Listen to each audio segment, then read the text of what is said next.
It's a stupid rule, and with East Kerry looking like they could dominate club football in Kerry for the next maybe 5 years, well then this needs to be changed back. Winning a county title back in April, when every club might not be, at full tilt, should not be a way of getting into the Munster club football. Mickey Hart here, you're listening to the GAA Hour Football Show. The GAA Hour with Colin Parkinson is brought to you by Paddy Power, home of the Money Back Special. I'm not finished yet, it took me a long time to get here. So we have to start the show today with St Mullins. Beat Rathdowney early yesterday in an absolutely cracking game. Burst into life with 2 goals in the first half and never really let up properly then after that. But it was the finish really. Rathdowney Earl obviously went a point ahead. The game looked like it was going to be theirs, even though St Mullins dominated the second half, I thought. And then James Doyle stepped up. Usually you hold this for performance of the weekend, but like that, it was just incredible. His performance in general in the second half, but the 2 points at the end, my God. So it's kind of nice when a lesser known player hits the highlights on TG Cahir. This is what club's all about, yeah. Conan. And then you've Rory Jacob tweeting, has there ever been as good a second half performance in club championship than James Doyle from St Mullins? You've Colin Ryan saying, first time seeing James Doyle hurling, he's a fair operator, that score at the end. You've Joe Dooley saying that was some second half display from James Doyle of St Mullins. He was literally everywhere. You had Anthony Daly giving him the shout out. It was the same James Doyle that got the late goal against Coola when the game was slipping away from St Mullins. So there you are, James Doyle. Take a bow. It was Hollywood stuff, really, wasn't it? Like that last score, that's the sort of thing if you saw in a movie or a TV show now, you'd be like rolling your eyes going, this stuff doesn't happen. It's Roy of the Rover stuff. Yeah. Coming on the back of that was more spectacular, the last one. The one before that, the catch and the score was just incredible. So one of them is Roy of the Rover stuff. Put 2 together, one to equalise in a minute. Yeah. But he looked in the second half the way he was catching the ball. It looked like an under 21 against under 16s. He looked like he was just on a different level, physically, in the air, on the ground, any way you want. I was thinking that it was like almost like he had entered the Matrix, where he just conquered space and time, and he was on a different plane to everybody else. Yeah. Like they were going to slow motion. He could do whatever he wanted. Yeah. In this new universe that he created for himself. It was like, I can't believe that he wasn't out the whole time then, or around the middle, the way he was dominating. Well, that was the thing. That was the move that changed the match for St Mullins, was to be bringing him out, because it wasn't a game for full forward lines.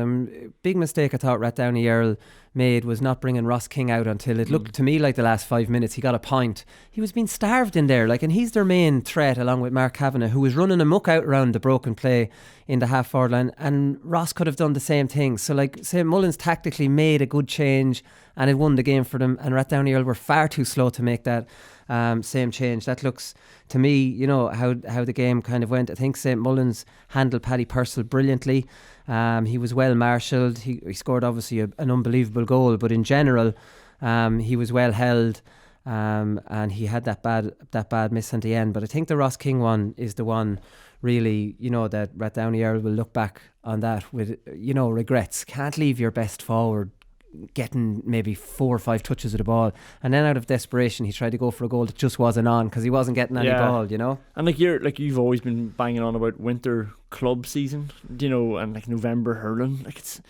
It's not the time to be inside winning clean ball, or expecting lovely ball come in under no pressure with a bounce in front of you. Probably need your best players out there just getting their hands on it and then seeing what they can do from there, because there's only 60 minutes as well. There's 10 less minutes. You need them in the game as much as possible. Without putting a dampener on this now, and this wasn't me that noticed this because I'm not a hurling person, but Dermot Gizzy Ling pointed out on Twitter that James Doyle's winning score, he fouled the ball. Now you won't know how he fouled the ball, but you can't catch the ball twice. So he put it on, when he caught the puck out, he caught the ball, put it on his hurl, threw it back in his hand, continued on. Now he's been faced by about 4 different defenders. So he puts it onto the hurl and he's carrying it along the hurl, and then he throws it up over one of the defenders. Unbelievable skill. But that ball didn't hit the ground and pop back up. That came straight back into his hand. You can't catch the ball twice. Right. Now, in fairness to the referee, it was a very difficult one because he put it into his hand the first time so quick, not long after catching it. And then it was obviously that beautiful bit of skill of throwing it over. I can understand how the referee missed it, but to me it looked like a technical foul and it should have been a draw. Sorry, James. Sorry. I'd say the ref was mesmerised just watching it as well. Probably forgot. Yeah, like that's the rules, and that's obviously like it's a harsh one, but it's almost like the equivalent in football when you take 12 steps, but you look purposeful when you're doing it. He looked purposeful. Yeah. He absolutely looked purposeful. He knew exactly what he was doing. He got away with it, and that's listen. To be honest, I think on their second half performance, they dominated the puck outs. I think St. Mullins just slightly shaded it. I thought Rathdowney were the better team in the first half. Marty Kavanagh was interviewed afterwards. He was brilliant as well. As he always is. He says, we got on a roll after the Carlow semi-final. We were dead and buried in the semi, and the last puck of the ball got us back into it. From there on, we gathered momentum. Look, we are where we are now. It's just a stuff of dreams. That's interesting. Now, there's only 4 teams in Carlow, so that was the first round, the semi-final. Jeez. And they were beaten in it, and then going into the final they were rank outsiders against Mount Leinster Rangers, and then won that, and then they're outsiders against Coola for obvious reasons, and then they win that, and then they go in as outsiders again against Rathdowney Earl. We thought it should have been 50-50, but they were outsiders and they win that, and now they're going in as rank outsiders. But I wouldn't be, you know, sometimes, as my father says, your name can be written on it. Yeah. You know? Written in the stars. Like written in the stars. It's the only second time a Carlow team has ever made the final.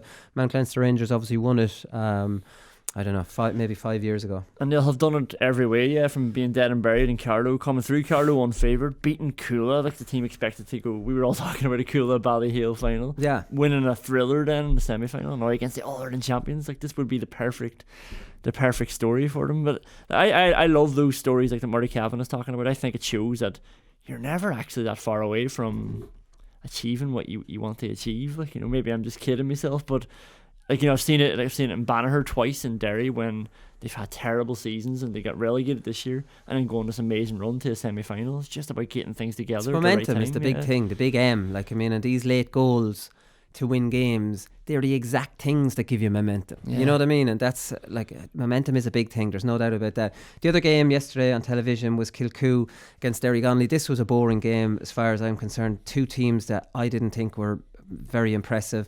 Disappointed with Kilcoo. There wasn't much talk about the goal. I thought it was illegal. It was an interesting one, but I've asked the referee this morning and he says he would have given it. So this is a free which is brought up, and instead of going up to where the new free is called for, the ball was kicked it wasn't actually on the spot of the first free. It went maybe halfway and then kicked. Yeah. As the Derrygonnelly lads kind of were turned their backs, running back to set up in front of the new free. And for me, that can't be allowed then, can it? Like, I mean, but the referee told me this morning he kicked it from a less advantageous position. Yeah. So you actually can. So it was the Derrygonnelly players that were at fault for turning their back on any free. So now I kind of accept that. Still, it felt a little bit of a weird one. I always just thought you could just take a free from behind the line, like, you know, wherever it was. The same with a sideline or something, as long as you were further back. Right, so he took it behind the line of the new one. Yeah, and right. To be honest, when you look back at the replay of the goal, it is like criminal. I think the Derrygonnelly players are spending a lot of time remonstrating with the ref, and you can see, like, the fullback, he just sort of drifts into space. He comes from way behind the play and just walks, and then suddenly starts running with his hands out, and nobody makes an effort to go to him. Meanwhile, the centre back has gone up with him.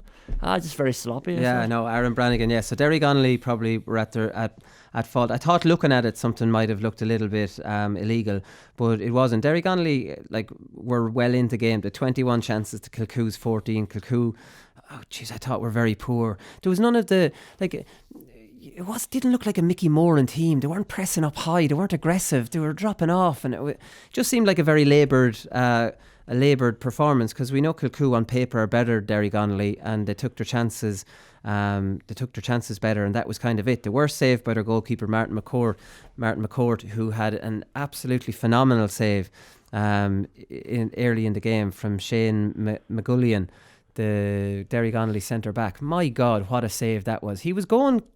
You would have thought this was going the other side of the goal, and his weight seemed to shift, and he just put up the strongest hand you'll ever see at the very last second. It was an incredible save, and to stop himself from jumping to the left, like, he just managed to jump back instead. And as you say, his weight had completely gone the other direction, and he actually saw the fans behind cheering, because he probably thought the keeper was gone. The ball looked straight on for the top corner, and then just this gadget arm that comes out. It wasn't a soft shot. Like, I mean, it was a really hard shot, so you needed to have a strong hand on it. So, like, I mean, that man's definitely been in the gym over the winter months, building up their clock. One thing that really annoyed me at the end was you're 2 points down. you've got 5 minutes of injury time. You're 2 minutes into the injury time. There's about 3 minutes left. And Derrygonnelly need a goal, or they need 2 points. And they start playing a possession game, and they're going over and back and over and back. And I counted maybe at least 45 seconds that they ran down on their own clock. Now, they eventually got a point from play. But by the time the next kick out came out, then they had a half attack. And then, Kilcoo got a breakaway point to put 2 in it. But there comes a point where you have to let caution throw caution to the wind, and that possession game over and back, while it makes so much perfect sense during the game, personally I think teams overdo it. I think there's a point in a lot of those attacks where it can go in, and a man takes the easy option of throwing it back or not taking a ball, not risking anything. So I do think that the possession game, while it is the correct thing to do, not to give the opposition an easy turnover, I think it completely be overdone. But to overdo it at that point of the game, mate, make something happen at that point. And if take your man on, draw 2 men, then pass it. Someone has to come. The thing of aimlessly passing it around at that stage of the game, I was shouting at the telly going, do you want to win this or not, lads? Yeah, there are definitely too many. This isn't every team. There are too many players who don't want to make something happen. But I think that comes from the culture where you're not allowed to make a mistake, and you can't, as much as it's stupid where they're not doing anything in the end, you can't be the person to kick that ball away. Yeah. When you're a point down, you don't want to be the person who loses the match. They lose the match themselves then because they all don't do anything with it. But it's just a culture, and that's interesting. We've all worked in training on keeping the ball when you're a point up or 2 points up and running the clock down. Managing possession. But have you ever really worked in a scenario where you're a point down or 2 points down and you need to get a score against a packed defence and you can't wait? That doesn't seem to happen a lot in coaching. Do you go, right, lads, we have 30 seconds to get a score, let's go get one? It's always just the other way. You're hoping for a moment of inspiration rather than actually have something planned for that, or for a goal if you're 2 points down. No, I accept that. Then Kilcoo broke away. They got a free for overcarrying, and it was Ryan Johnston that got a fisted point. We're allowing that fisted point because they put 2 in it. I thought Conleth Gilligan was very good after the match. He was interviewed and he was kind of smiling, going, I know a lot of people are against us fist point. I like a fisted point, he says. We know how good a player Conleth Gilligan was, so we'll allow him that. That was an unusual one, being the kind of clever footballer. I would have thought he'd like to see the net rattle a little bit more, but no, he fancies a fisted point. I'll accept the fisted point in that scenario. It was perfectly right thing to do. I don't think he would have done it if he was playing back in the day. He would have looked for the net or looked for the pass for the goal. You didn't know that he loved the fist point. I didn't know it either before that that interview. Great addition though. He was in the Derry team for 15 years or something, and just great crack as well, more than anything. I don't want to judge Kilcoo on yesterday because every game is different, but there was a lot of things about Kilcoo yesterday that weren't good. There's no doubt about that. I thought they were better than that, and their forwards are too good. Ryan Johnson spends too much time back. The centre forward, McGinn, he spends too much time back. So they actually tried to play a kicking game into Conor Laverty and Jerome Johnston. Right, they're kind of isolated in there, and they try to get it down to them quick. But what's the point? Conor Laverty will win it. He's not big enough to take his man on, so he's going to have to wait for somebody. Unless they have support, they've nothing. And Jerome Johnston's not the biggest fella in the world, so unless they get their shape right and go, okay, that's okay. But if Conor Laverty doesn't have someone coming with him, he doesn't have the game to be able to take it from there, if you know what I mean. He's more of would he not be better in front of 2? And let him, win an initial ball and then be able to play some intricate, nice little forward play with 2 inside. Do you get me? Yeah. I don't understand that now. But again, you can't judge them just based off one game, because in fairness, Derrygonnelly were attacking from everywhere as well, and their centre back was getting up there. So, means their centre forward was following him. It's hard to know exactly, without being at the game, how Kilcoo wanted to set up front. Yeah, that sounds like a tactic for Cathal McShane and Matty Donnelly, who can win the ball and turn and run past. That works with them because they can take it from there. But it doesn't work necessarily with Mark Bradley or Lee Brennan. They need someone coming off them that they play with. Exactly. Aaron Brannigan was interviewed after the game, and it was a very good interview, and he said it was a brilliant game. Disagree with that, Aaron, but I can start this again. It was a brilliant game, very tough and very well refereed. That's the way we like it, nice and tough. So we'll be looking forward to the next game now. I really like that line. That's the way we like it, nice and tough. He says there's nothing else to do in Kilcoo except play football. You go to mass, you have a few sheep, and that's really all it is. So football is absolutely everything. To get here again is absolutely brilliant. So To have a few sheep, what does that mean? Have relations with a few sheep, or is that's just a bit of a childish joke? But basically, it was the picture we were painting here last Thursday about Kilcoo being a little village and just mad about Gaelic football, and that's all that's there. And we were comparing it to a mini Schlocknail. Didn't know they were all sheep farmers in Kilcoo as well. So they're hard men. Yeah, it is. It's just fitting that Mickey Moore is there with them now. After winning the Ulster 3 times at Schlocknail, he's come to this little place again in Down who haven't managed to win the Ulster, and now this is the 3rd time that they're back in it, and I think they might have a good chance. Like, even though they didn't look good the other day, just the Mourne factor, the Kilcoo factor, the sheep factor, can't rule them out. The sheep factor. That's the first time sheep farmers has been mentioned in this show. What analysis? Obviously, it was Paul Devlin who's centre forward for Kilcoo. So he should be hopefully maybe holding the centre forward position as much as possible if he can. Right, Austin Stacks were absolutely humiliated. So 217 to 5 points. This is a real standout result, and thank God none of us went for Austin Stacks last Thursday. Because, we wouldn't have anyways, because their manager Wayne Quinlan said after the game, he said there's a million things you could put a performance like that down to. You could use the excuse about not having any real competitive games in the last couple of weeks, but I don't believe in that at all. We just weren't at the races. We didn't show up. We had a game plan. We had a lot of homework done on Nemo, but game time, you can't beat game time. Now he's kind of making excuses. Yeah. He says they seem sharper on the breaking ball. They look more comfortable than us. Their shot accuracy was fantastic compared to ours. One of the lads said they had 31 attacks as opposed to our 10. I'm not sure how accurate that stat is, if it's just one of the lads saying it. But, this has to stop now. This experiment, that's a humiliation for Kerry football, especially after East Kerry's performance last weekend, against Dr. Crokes. I know they can't move into the Munster club, but Dr. Crokes should be the ones moving into the Ulster club. There'd be only a week after competitive action. There'd still be, a lot more. They'd have a lot more, competitive football recently. Austin Stacks hadn't played since the end of September, where they're out of the championship. When you go out of the championship, let's be honest, you're not looking after yourself for the next month. It's a stupid rule, and with East Kerry looking like they could dominate club football in Kerry for the next maybe 5 years, well then this needs to be changed back. Winning a county title back in April, when every club might not be, at full tilt, should not be a way of getting into the Munster club football. Yeah, does it take away from the county championship though? If maybe that's the carrot that's trying to give the county championship in April more relevance, and they're using that to say, look, well, it's more prestigious now. You're going to represent, but the evidence of this, that's not good enough. Because let's be honest, Austin Stacks played until the end of September. What if you're out, a little bit earlier than even than that, So it doesn't make sense. Like, there's no way the Kerry champions should be getting destroyed to the point where Nemo Rangers manager Paul O'Donovan said, we have 35-36 in a panel, and some of the best tests we have is our A versus B games. Now, I don't think he meant that as an insult to Austin Stacks, but if he's talking about the best test they get being their B team ahead of the Kerry champions, well, that's a wake-up call for the Kerry. No, but it is. Yeah. It's a wake-up call for the Kerry County Board, and you'd be disappointed with Austin Stacks for going there and being hammered like that.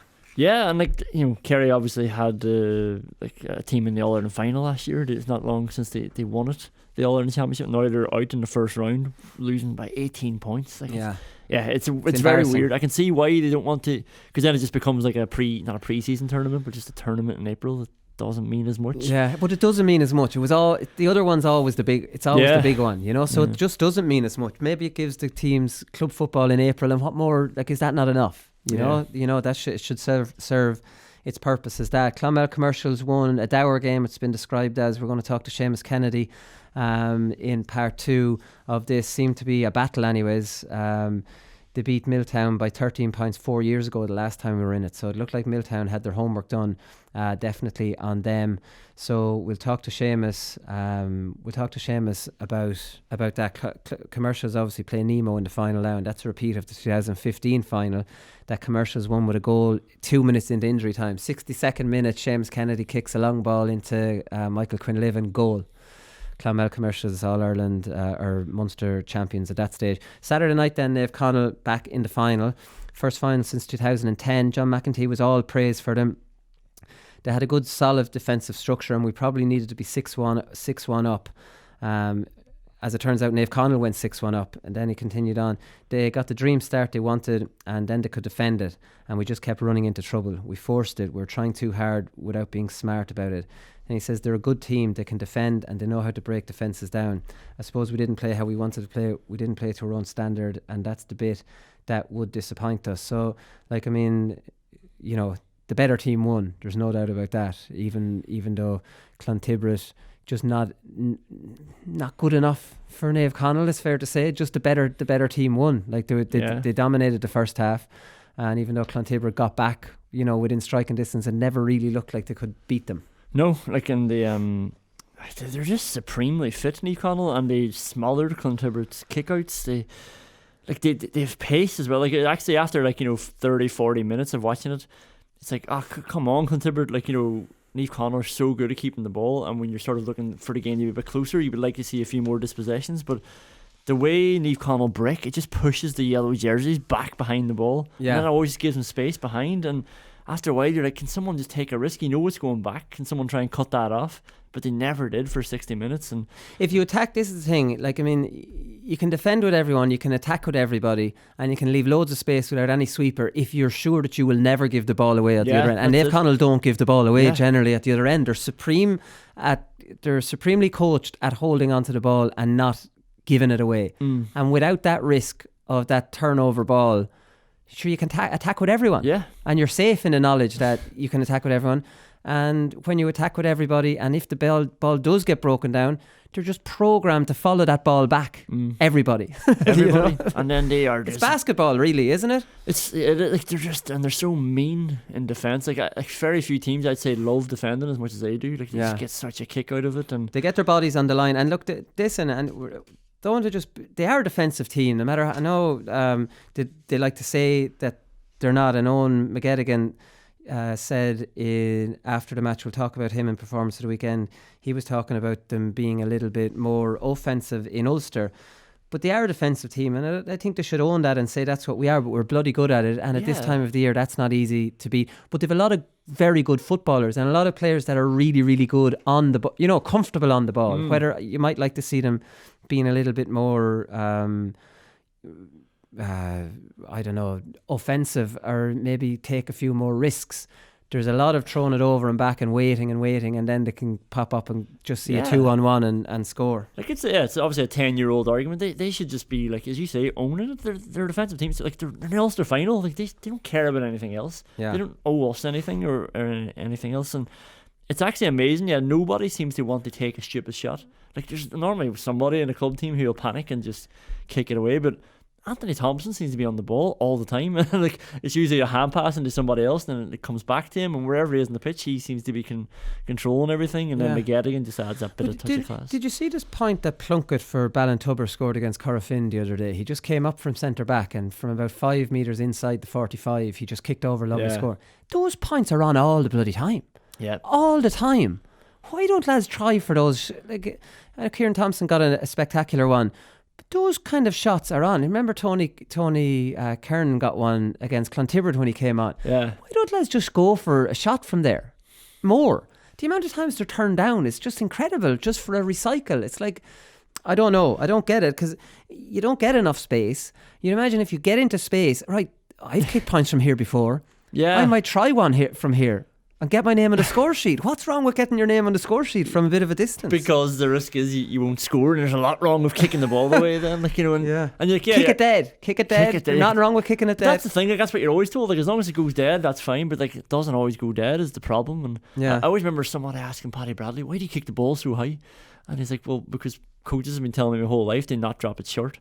You know, that's even for free kicks, he would balloon it up into the air, like, just to make sure he was leaving space between the crossbar and the ball. But yeah, like I think when you're coached so much to get the ball into the scoring zone, it's very easy then to defend that, because you know where the team wants to go. Exactly, yeah. But Desi Moan lined somebody up. He came late onto a break. The ball got moved across. He just pretended to shoot and ran past him. There's always space out there. You'll get a one-on-one when you give it out to that side. It's what he wants to do with it, and too often that will be sent back the way it came. Yeah, what are you going to do with a one-on-one? The Desi Moan one is a good example because he actually made something happen when he got it.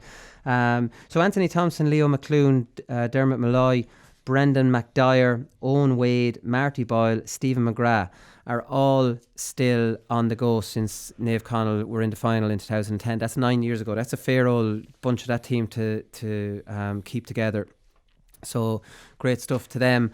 Want to give a shout out to Thomas McCurtains, who won the British Junior Football Championship. They asked me on Twitter, and there's a few Laois lads on it I wasn't aware of. They won the British Junior Football Championship. Congratulations to them. There won't be a cow milked in wherever they're from. I was panicking there.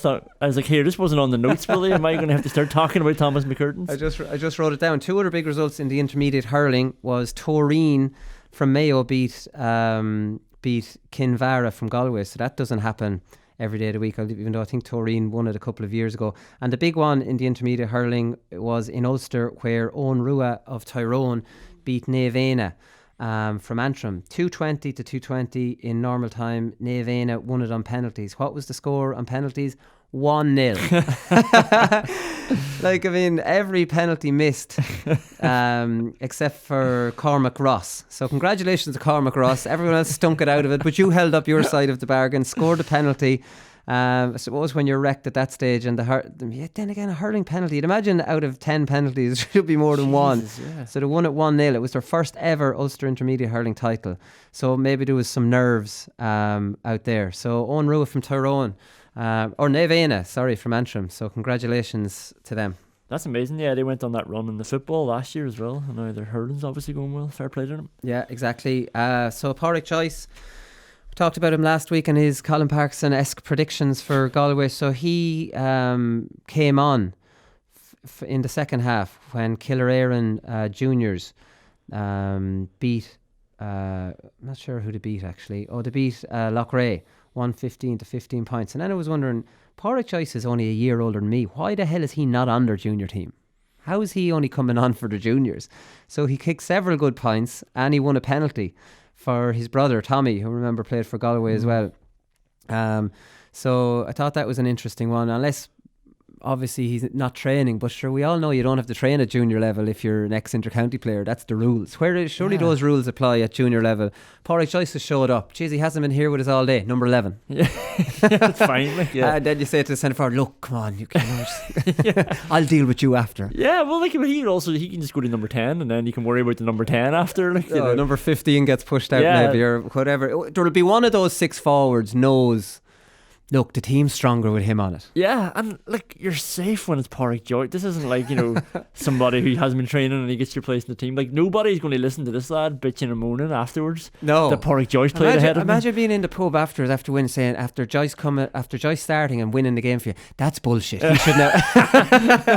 That's a fucking joke there. He should never have started. What? And you instead? Everybody will just turn away from him. That is one argument you will never win. You have to take your medicine. It would be terrible if it was you, it has to be said, but listen, that's the way the world works. Last one have here, Conan, is Graham Geraghty's medals have been stolen. You hear about this every now and then with different players. None of the others jump to my mind now. Maybe they'll jump to your mind, but I've definitely read it before. Graham Geraghty's wife said on Facebook, they're not worth much in monetary value, but it took blood, sweat and tears to win these over a period of 11 years. So 1 minor, 2 under-21s and 3 senior, a lifetime of memories taken. We will gladly give you the cash for the gold shops we'll give you for them and more. So I didn't think Graham Geraghty won 3 senior All-Irelands. He won one in 96 and 99.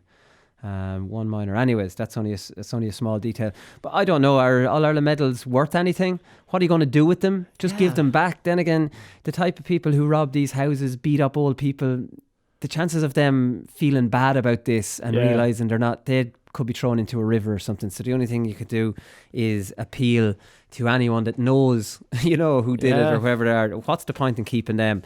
You're not going to get anything for them, and it'll be worth more to you if you give them back.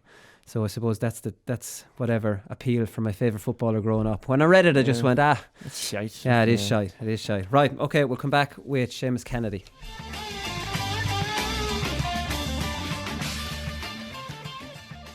Alright, so yesterday's Munster semi-final was described as the Kennedy show. The three brothers scored the last 4 points of the game to bring Clonmel Commercials from 2 down to win by 2.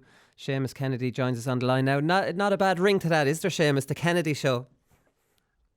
Yeah, not a bad ring to it, I suppose. I'm actually not related to Jack or Conan, though, is the only catch to that. They're actually John Kennedy's sons that hurled with Tip in 89 and 91, and Conan is their brother, so the three boys are brothers. I'm not related to them at all, but everyone makes that mistake. Jesus, so yeah. I'm always known as John Kennedy's son, is what's always said, but no, the three boys are brothers anyway, and I'm glowing. Right, so it was Conal's score in the 56th minute that kind of set you off. You were 2 down at that stage. He scored a screamer from 55 yards out. Yeah, Gav Connell, yeah, he's the youngest of the three boys, and great to have the likes of him breaking through, like, and really add to the kids, as you said, an absolute wonder score. Like, he bet, 3 or 4 lads on the touchline. Unbelievable score, and really got us going, because it had been a bit of a stalemate in the second half. Until then, we couldn't break Milltown down, in fairness, and that really got us going. Well, that was it, because the last time you were in Munster, you hammered Milltown. So did they go kind of defensive? Judging by the scoreline, you'd imagine it was a defensive game. Yeah, I don't think it really was, to be honest with you, but in fairness, we played Milltown in 2015, and I'm not 100% sure, but I think it would have been their first county final, or first one in a while, and it was their first time into Munster, and we had been there a couple of years beforehand, and we kind of got off to a good start in Clonmel that day, and even though we went on to win Munster that year, that was probably the best we played all year, was probably that day against Milltown, and right. They were probably hurting a bit from that as well, and down there it's very difficult conditions as well. Like, there was a very strong breeze yesterday, so like, they scored a point in the second half against the breeze. We only scored 3 against us in the first half, playing against it, so it was just one of those kind of days where you just had to dog it out, and thankfully we got there. But I don't think it was an overly negative game really at all, to be honest with you. Like, both teams did go for it. It was just one of those games that was low scoring. Right, because it just turned into a battle. Yeah, absolutely. As I said, the wind was so strong down there, so it was just very hard to score into the top goals there. But yeah, turned into a real battle, and it's great. Probably our experience of being in Munster a couple of times more than they had the last couple of years maybe showed us all this, and we were just delighted to get over the line. And we knew coming down it was going to be like that, that it wasn't going to be a repeat of a couple of years ago as it was in Clonmel. Yeah, no, exactly. Well, you're used to tight games, I suppose. Your county semi-final was fairly dramatic. It went to extra time, and you needed to pull a few scores. I think you scored the last 3 points of the game. You got 2 of them to get over that line. So it's not, you've been in games. Obviously, I'm thinking of the Munster final in 15 as well, where you got the goal in the last minute against Nemo as well. Yeah, absolutely. We've been on the end of a few good results like that in tight games. But as you said there, the Lockmore game has really stood for us. Like, that was a cracking game of football. Like, finished 1-15 apiece or something after an overtime or something like that. And it's never easy against them, and they do test you in every single way, like, in fairness to Lockmore, and that went either way. And that game has really stood for us, because if you're getting over a game like that against Lockmore, you are doing something right. And again, like, the best thing about yesterday was, even though we hadn't scored for the first 15 minutes of the second half, there wasn't any panic, which was great to see as well. I see your manager Charlie McKeever said something about that you started kicking the ball near the end of the game. Like, I mean, there can be an overemphasis of possession. I was watching Kilcoo, Derrygonnelly. I wouldn't say you saw that, but this kind of idea, I know possession is important, but you can overdo that too without taking a risk and just getting it in there. Yeah, absolutely. And I think we finally broke Milltown down that way, and that's probably a bit of credit to them as well. They targeted a lot of their kickers, and they put an awful lot of pressure on us high up the field, and didn't let us break out from the back as well as we'd have liked. But eventually they kind of got Jack on a bit of ball and got Michael Cunliffe inside and kicked ball into himself and Sean O'Connor, and started winning it, and the runners came off them then. So it's probably down to us finally getting going, but as well, Milltown had defended us really, really well and didn't let us kick the ball in as well. So it's a bit of a combination of both. But as you said, we finally got there in the last 15 minutes. In fairness to us, we probably did do all the pushing and looked more likely to score. What are you doing to poor Michael Quinlivan? He's dying to go away travelling, and you keep winning matches. Yeah, well, hopefully it's a problem for him anyway that he can push it out by a few weeks. But there won't be too much sympathy if we can get over the line the next day for him. But I know, look, in fairness, it's just one of these things, isn't it? But look, hopefully he has to delay it by a couple of weeks. Oh, he'll delay it, and then he'll have the big hold up over Christmas. Then, hopefully, from your point of view, and he won't get going until next March or whenever the finals in January. But sure, look, we're not going to look too far ahead here. Yeah. Come here. What's it like getting back into the football after playing hurling all year? You know, at such a high level. Do you need a bit of readjustment to get your eye back in? I know everyone talks about getting your eye back in for hurling, but do you need to do it the other way coming back to football? Yeah, definitely do. Like you go a few months without kicking the ball or something like that, it could go anywhere, you know. So it does take a couple of weeks, but no, look, I love getting back to commercials. As I said, like I've been hurling all year with St Mary's and with Tip, and it's great to just freshen things up, you know, for a couple of months, and you really looking forward to them. I suppose when you're involved with such a good team as well and good lads there as well, that really makes it. Like there's some brilliant club lads there as well involved with commercials, and you know, when you get on runs like we did in 2015 and like we're on a bit of a run again here now this year, like it really shortens the winter, like, and it keeps the body ticking over too as well. And no, I love playing football as well, so really enjoying it. Well, that's the thing, see, because you're obviously play with Clonmel Commercials, and Clonmel is a big footballing part of Tipperary, and I was thinking you were a football man playing hurling, but it's not that at all. You're a hurling man playing football, because I was reading some quotes when you were called back in. You played with the footballers in 2015 with Tipperary, and then you were called into the Tip squad by Michael Ryan. The decision was a no-brainer for me, even though I grew up in Clonmel playing with Commercials. We were very successful. The only thing I wanted to do was playing hurling with Tip. I'm very disappointed here, Seamus. You're actually a hurling man, not a football man.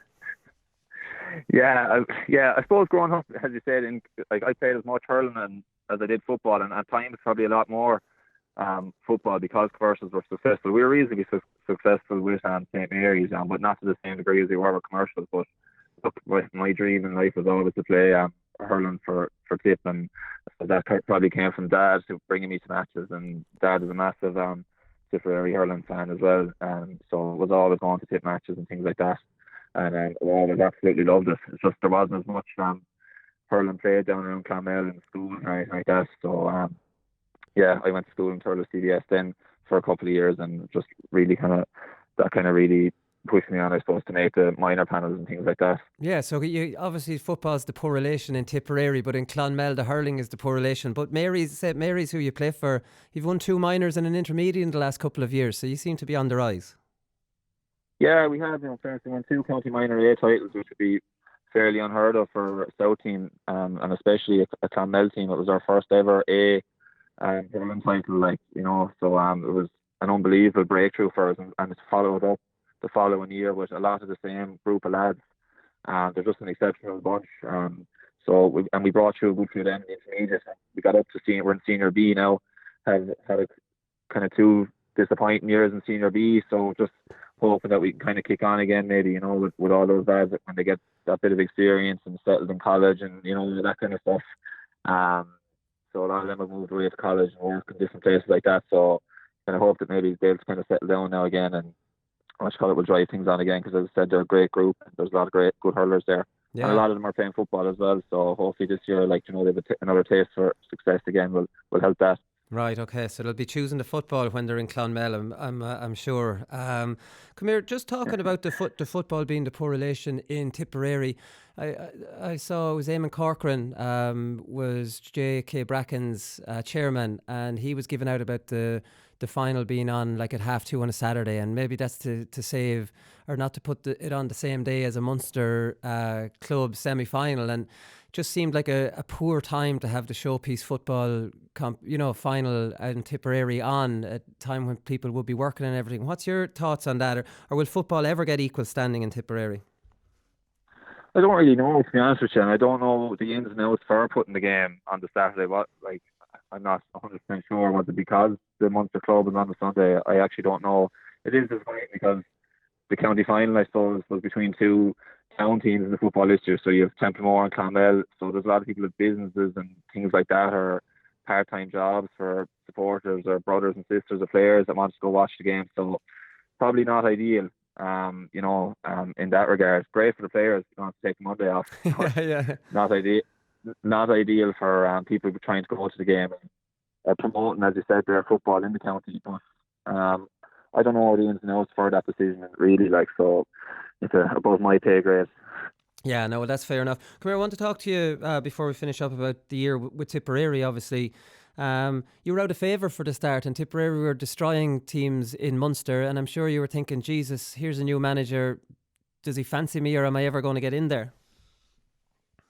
Yeah, I suppose the lads started the Munster Championship so well, and it was just so many lads were playing so well at the time and training and everything. Like the panel was seriously competitive, and I knew I wasn't a million miles away, but just at the time I wasn't playing as well as I needed to be to be as the other lads were. Like, and look, the way the championship is now in the hurling, it's a long year with a lot of games. Like, you just have to keep at it, and thankfully I got a chance and got in. But as I said, it was probably more down to how well lads were playing in training, that it was just hard to break in, really.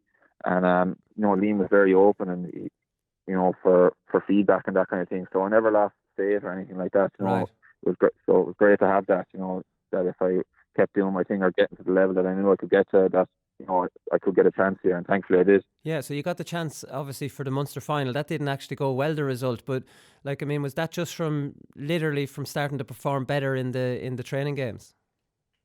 Yeah, it is, exactly. And in fairness, Liam and the lads are very good that way. That it is who's doing their stuff, and Dr. Morris on a Tuesday and Thursday or whatever nights for training. Like, they're the lads that are going to play. Like, so going to training, that if you're doing your stuff, you're going to be in with a good shout. And thankfully, I picked up a bit of form as the summer wore on and got my chance.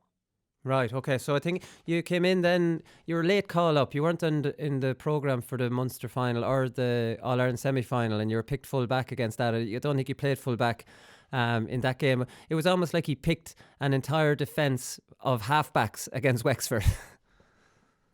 Yeah, it was a bit of a horses for courses. Backline, all right. Yeah. So yeah, look, I found out during the week, and delighted to get the call, and it's great to be playing in those big games, and especially the way the Wexford game turned out, the way we just ground out a victory.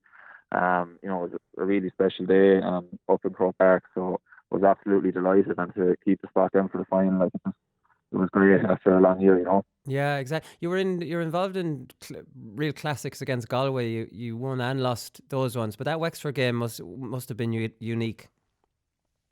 Yeah, it was very unique, and I think even meeting the Tipperary supporters after that game, a lot of them, the older Tipperary supporters, felt that was one of their best days in Croke Park, which felt a bit surreal, and that it wasn't a final.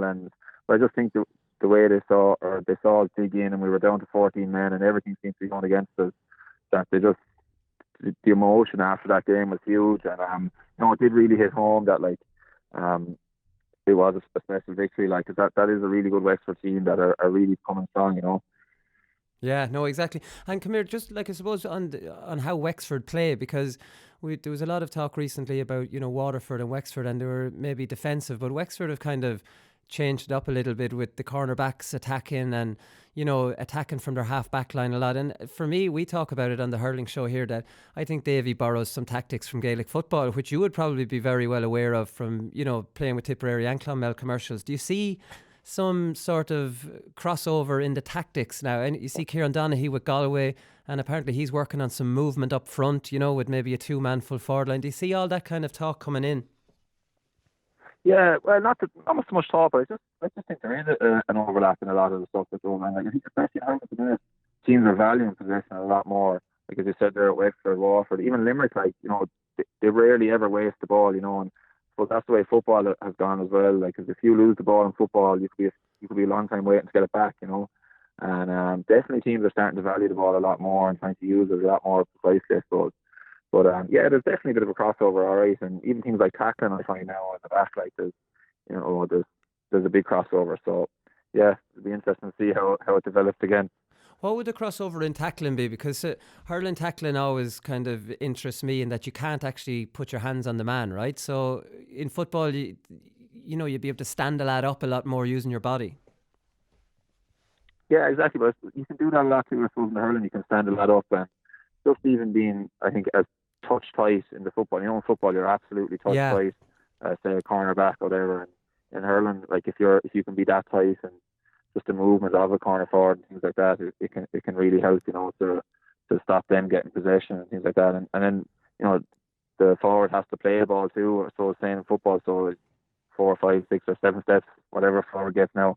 So you're trying to wait to see like what they're going to do, and then can you try and pounce and take it off and things like that. So I just think there's a crossover in that regard anyway. Is that the thing in hurling? Traditionally, hurling defenders went out to hurl rather than go out to man mark defenders. Do you know what I mean? They wanted to hurl their own patch, or be on the ball a bit more. That they didn't. It's just not the culture in hurling to actually say, I'm giving up my game completely just to mark him out of it. Yeah, I suppose. Yeah, it has been, and so I think you find now like a lot of teams have a guide to do a job maybe on a player and things like that as well. So most teams probably have a player that they can pick on or to call on if they need to do a job on a certain player, to just look, you're there to spoil them for the hour. I'm afraid they're not going to do a whole pile of hurling, and I think every team there probably has those type of players. So it's important too. The art of defending is a difficult one, Yeah, no, it definitely is. Come here, you mentioned steps, and straight away, which jumped to my mind was the Ballyboden centre back. Was it Nilsson? It was in Portlaoise in 15. I counted at that time 15 steps. I don't want to drag up bad memories. You had to bring it up, didn't you? Well, you brought up the steps, so it's just a natural thing for me to have said. It's not down in my notes here. Yeah. Look, to be honest with you, it's the one game I just haven't been able to watch back. It's just more than unfortunate. I'll have to take the grave of it. But, look, it felt at the time that he'd taken an awful lot. As I said, I haven't watched it back or anything like that, but it's frustrating. It is frustrating. But look, we probably should have seen out the game. Besides that, anyway, we were 3 points up going into injury time and should have seen the game out. But so I don't know, disappointing one. Yeah, no, definitely. To finish up, sure, Nemo obviously hammered Austin Stacks yesterday. It's hard to even know what to read into that, with Austin Stacks being the champions from back in April and not having played since September. Nemo will obviously owe you one, Seamus. You gave in that long ball into Michael, who got the goal 2 minutes into injury time, I think it was, back in 15. So that, look, it sets up a great final with two footballing teams. Yeah, absolutely. And we've often played Nemo in challenge matches before and things like that, and they've always been great games. Look, they're there nearly every year or close to it, like, for a reason. They're a serious side, and their team has changed since a few years as well. The likes of Mark Conan and these guys in as well. So they're going to take a lot of watching, and we're under no illusions to how good they're going to be. Like, but as I said, like, we have a lot of players, good players as well, good quality, and we've been knocking around for a couple of years as well. And look, absolutely, they'll always win, but we're just really looking forward to it and delighted to get over yesterday. But looking forward to Nemo as well. It's going to be a huge challenge. Yeah, come here, listen, best of luck with it, Seamus. Thanks very much for taking the call.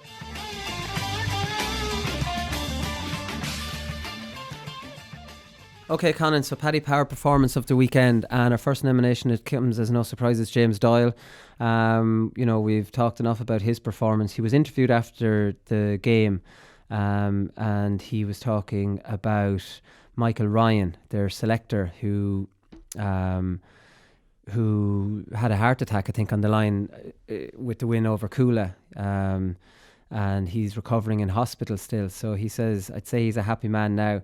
To be honest with you, it's all for him. He's a great club man, and I'd say he's delighted up there now in Dublin. It was fantastic, I suppose, to have that on the television on TG Cahir, so that he's sitting up in the hospital, and we know they don't have Sky Sports up there in all those hospitals. Isn't that the argument? So they all have TG Cahir anyways. And he was sitting up, I'm sure, in the bed watching that, cheering them on. She's lucky he didn't get another heart attack towards the end of that match. I hope that's not an inappropriate joke, but definitely might have been tough on a lot of St. Mullins supporters watching the end of that game. Yeah, so when James Doyle was saying they didn't really get to celebrate then off the back of the cooler one, obviously, but they can celebrate that. They'll have a few, they'll definitely have a few. I don't think at this stage of the game, celebrate on the Sunday night. The idea that you go on it all day Monday, I think all day Monday clubs, outside of winning a final, they're gone. Yeah. Going on it all day Monday after winning a game that's not a final, just for me in this day and age, feels wrong. You're a booze hound at that stage. It's like, come on. Oh yeah, you're doing it every 2 weeks then at that stage. Yeah, you're getting your night out. Dogging it with the next day, I think you're overstepping the mark. And if I was over a team, I wouldn't be shy about telling them that kind of thing I'll give you any leeway you want after a game. We should all stick together, go out. Yeah. But the lads that want to wake up the next morning and go on it all the next day, unless we have a cup on show, I'm not interested in you fellas. And hopefully it's a club that doesn't have a whole load of booze hounds and you lose half your team straight away. I hope that story. If anybody wants to leave now, they can leave. Half the team just stroll on out. Okay, Aaron Brannigan was outstanding for Kilcoo. Well, he's the best on show for Kilcoo. There wasn't that many other outstanding performances. He scored 1-1. He got a lovely point off his left and then got the goal late on. Kind of, there's something about an attacking centre back. There's something about a player with a number 6 on his back marauding forward that I love. Yeah. I don't know. I don't care if you're playing wing back and you're wearing just the number 6. Maybe it's the fact that you're just bursting down the middle and there's something exciting about the middle being opened up and you're running down into it. We don't see it that much. The Derrygonnelly centre back was able to burst down the middle too. I love that. And I think specialist centre half backs are gone out of the game. Attacking centre half backs are definitely gone out of the game because their job is just to sit in front of the full back line. And I think we're losing a whole incredibly eye-catching part of Gaelic football. Yeah, no, it's very exciting when you're half back. I can remember before Ulster football changed and I became a forward. I used to be wing back, but sometimes you were playing cornerback. I obviously hated it, but when you were in cornerback, you could see the space opening up, thinking, "Oh my God, I'd love to just go into that now." And I think that's the thing with the centre back. He's obviously holding the most important position in defence, but yeah, he knows then when it's right to go, and then when he does go, he goes for it, and yeah, it's always exciting, And I don't think it's the hardest thing in the world to do. Your man's going to follow you, run after you, so there is a gap left at centre back. Your midfield drops back there, and this isn't rocket science or incredible risky tactic or anything. Just tell him whenever you want to go when you see it open, and go and let the lads that are aimlessly passing it around say, when he goes, I want to pop to him, and I want someone else maybe going with him then as well. Yeah, that's what all the best centre backs used to do. When I think of Henry Downey and Tom Kelly, they knew when to hold and they knew when to go. Henry Downey and Tom Kelly will be used of incredible. Jesus Christ! After Donny Kingston and Paddy Bradley used as an example of in a David Clifford conversation, you pull out Henry Downey and Tom Kelly as the best. Yes, we have to stop. Owen McGettigan, he was outstanding the other night. I think his first point was incredible in that he got the ball with back to goal. He turned one way and took a fierce hit from the Clontibbert number 4 corner back, who ended up back on his arse. McGettigan didn't even look like it took 1 ounce of energy out of him. He just turned back to his left and stroked it beautifully over the bar. I was there like, Jesus, how has he made this look like it was? Yeah. That was just like a fly hitting off him. It reminded me of Neil McGee when Stephen O'Neill ran at him. Remember that time? Yeah. It was just Neil McGee's just get off. Just David Moran swatted him aside, David Moran. And then he's able to slot over a lovely point off his right hand side as well. Now he didn't play in the Castle Rahan game, but he definitely. He's a young player. He definitely looks like a top quality player. I still wonder, does he even know that your man tried to nail him? Because he just didn't seem to have a clue about it, and it was so well timed. The ball was in the air, you're thinking, oh shit, he's in trouble here. And then it looked like a hospital. You're turning. Oh, don't turn that way. Bang, and then how did he end up on the ground? Meanwhile, he just swiveled the other way. But 9 times out of 10, he's on the ground and he's after taking a bad hit, and there's people coming in to resuscitate him or get him back up onto his feet. It turned out to be the fella who tried to line him up. God help that fella when he gets back into the dressing room and some of his teammates realise that this is after happening, because they don't take any prisoners with stuff like that. TJ Reid, geez, what more can we say about this? 214, my God. Incredible scoring. 11 were frees, 1 sideline, 1 penalty. So you do up the maths, he got 1-2 from play. Is there a better array of his skills? A penalty, bang. Sideline, bang. 11 frees, he's usually flawless. Goal from play, 3 points from play. That's just, there's no other type of score you can get. There's no hand pass points in. I'm sure he got a couple of the points off left and right as well, just to show the full array of what that man can do in a hurling field. And that's it. There's no more. What can we say about TJ Reid? TJ Reid looks a level above a lot of inter-county players, and we know he has his own business. It's a gym. He looks on a physical level above all inter-county players. At club level, you look at Adrian Mullen beside him, he gets a point. Adrian Mullen's brilliant.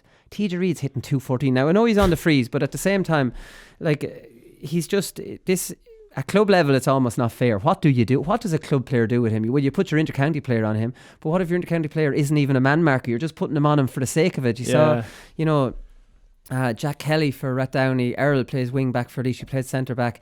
He was on Marty Kavanagh. Just because he's an inter-county player doesn't mean that's his game to be following Marty Kavanagh around everywhere. You'd nearly be better off playing just a club player who just will completely sacrifice his own game. He's 32 now as well, and this obviously isn't slowing down. I just can't get over how normal it's become that he can contribute 20 points in a match. 214, like it's LeBron James sort of stats. It's ridiculous. No, it definitely is. Talking about, there's two more nominations obviously from the televised games, because that's obviously what we were able to see. Well, they're all from televised games except for TJ Reid, but that's just outrageous. Mark Kavanagh got 12 points for Rathdowney Earl. He did everything that he could in that game. 7 were frees, 165 and 4 from play. He was outstanding. 1 or 2 pot shots maybe he could have given in to Ross King. If you've got your main scorer inside, you'd like to see your centre forward maybe bringing him into play a little bit more. But look, when you're not, he knocked over some absolutely spectacular points, so you can't fault him too much. And Marty Kavanagh then got 1-9 for St Mullins, 1-2 from play, 7 frees. He got an absolutely sensational goal.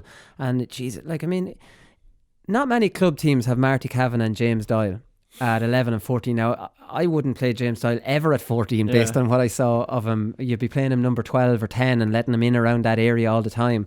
But then him and Marty Kavanagh, they're serious individuals, the top level players in the country. Yeah, I would just give James Doyle any jersey and just say go wherever you want. Just win the game for us, please. Oh, you could play James Doyle midfield. You could play him wing forward, anywhere where you can win your own ball, because he's so good at it. Just go out there and do that. You think maybe he's completely wasted in the full forward line. So who are we going to give? Well, sure, look, there's no one else we can give performance of the weekend to other than James Doyle. So congratulations to James.